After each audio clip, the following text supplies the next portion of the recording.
Then it's your update and event ni Alden for Alpha Pro na fun run. Kasama niya si Bailey, yung alaga niyang dog. Sa family porters, nakasama rin. Fun run. And it-pitch ni Alden. First time ko pa-participate sa isang dog run and I'm just so psyched to be here today.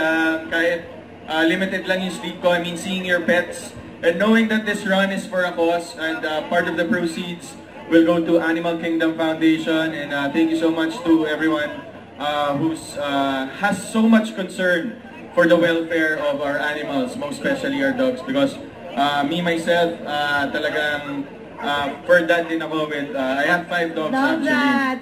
And of course with the brand that I'm endorsing, which is Alpha Pro, nakakatawa that its market is for our own Aspins.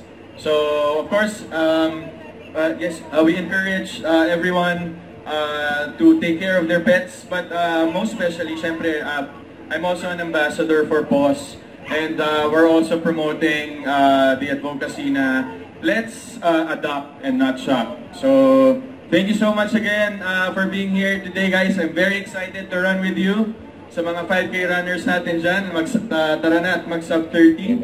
But again, thank you for bringing your pets. And thank you for joining our today's fun run. Maraming salamat po. Thank you so much. Ito nga si Bailey. Kasi yung mga kapatid ko. Kapatid ko ni Alden. Alam mo, amoy puwet. More amoy ng puwet.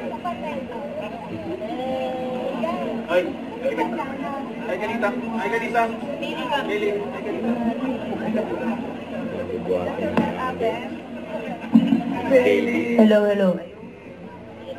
Once again, boys and girls, for parents, our gun start for 5K will begin at 5:30, and our 3K will be at 6 a.m. and our 1K at 7 a.m. And I am so attracted to the hot dog because I have one myself.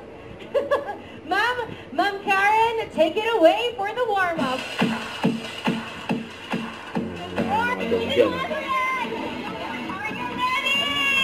Matang sa Alden.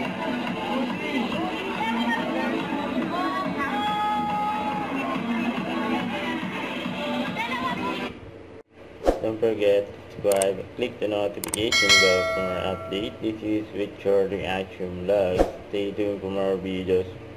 See ya.